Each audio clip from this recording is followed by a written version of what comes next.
Magandang tanghali po sa inyong lahat. Kumusta kayo dyan? May ulam na ba kayo? Ayun, nag-marinate ako ng pork shoulder kagabi at ngayon ready na ito. At mamaya ipiprito lang natin ito sa konting mantika lang. Ayun, hanggang mag-golden brown. Ayan na siya, ang ganda ng kanyang kulay kasi konti lang ang mantika kaya medyo grilled na rin ang kanyang itsura. At pagkatapos nito ay hihiwain lang natin siya para sa ating susunod na recipe. Tingnan nyo naman ang ganda at ang katakam-takam na itsura.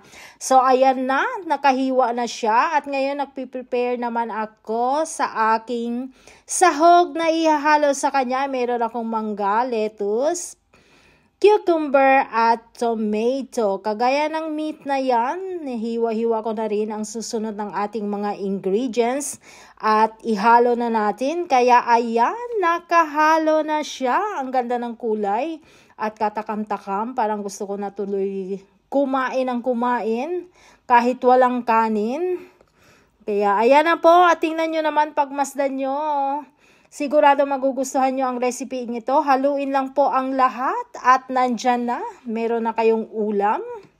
Ayan ang kanyang itsura, o diba? Medyo masarap.